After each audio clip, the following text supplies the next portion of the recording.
come on, you get to come right up on stage with me.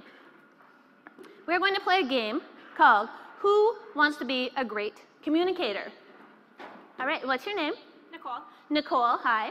Hi. All right, so I'm going to show you a phrase, and then I would like you to tell me, is it passive, assertive, or aggressive?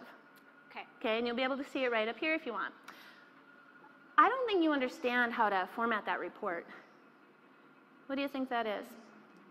And you can use the audience as your lifeline. I'm going to say passive. Well, okay, I'm going to change my mind. Aggressive. And why would you say that? Because it's being a little interrogating and rude. I don't think you understand, and it's putting blame on that person instead of taking accountability for how you explained the situation in the first place. That's exactly right. That is an aggressive response. Very good. Oh, yes, very good, right? Because I don't think you understand. Isn't that an accusation? Yeah. I'm assuming that you don't understand. All right, let's check out this one.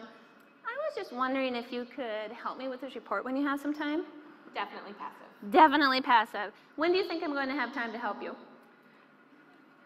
10 years from now when I Yes, come here. exactly, right. When you don't care anymore, when you've done it yourself, then I'm going to come by and help you out. Let's check out this one. Oh, there's our passive chicken. Okay, I know, she's really good at this game.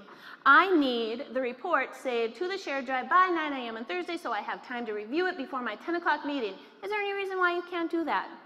Assertive. Perfect. That is assertive. Do you have any questions about that? Do you know exactly what I want and when I want it and how I want it done?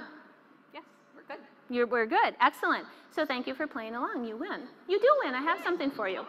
I know. This is what happens when you volunteer and you're brave enough to come up on the great big stage. You win something. Give her a round of applause. Thank you. Thank you.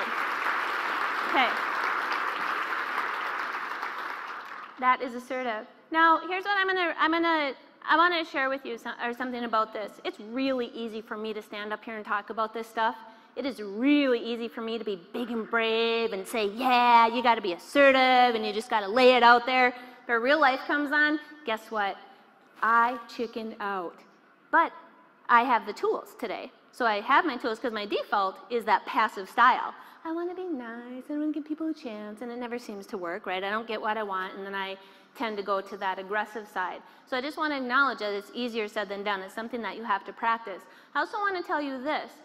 Don't expect other people to like it if all of a sudden you become assertive. They don't like you assertive. How do they want you? Passive. Why? Because it makes their lives easier. Okay? So let's say you go to a conference, you're feeling really bold and brave now because we've inspired you and you've been empowered, and you go back to work tomorrow and you try to have an assertive conversation with your boss or your coworker or your peer or even with a family member or a friend. Don't be surprised if they call you the B word, bossy. And they're going to say, whoa, being kind of bossy, aren't you? Whoa, coming on kind of strong, aren't you?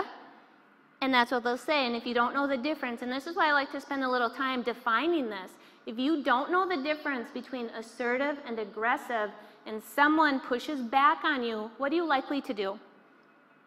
You're going to cave, and you're going to think, oh, they must be right.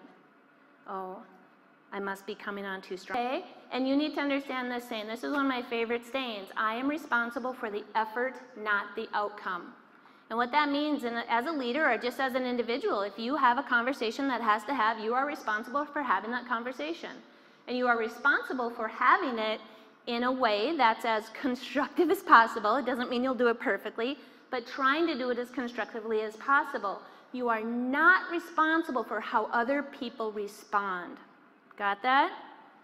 Because if they don't like it, that doesn't mean you're wrong. And I know if you're like me, you will feel that way. I must have messed up because somebody else didn't like it. Okay? So I want you guys to get this one in your head. So we're going to say this together. On the count of 3, we're going to say this phrase, okay? And we'll do it a couple times if we have to. So on the count of 3, 1, 2, 3. I am responsible for the effort, not the outcome. Okay, one more time. I am responsible for the effort, not the outcome.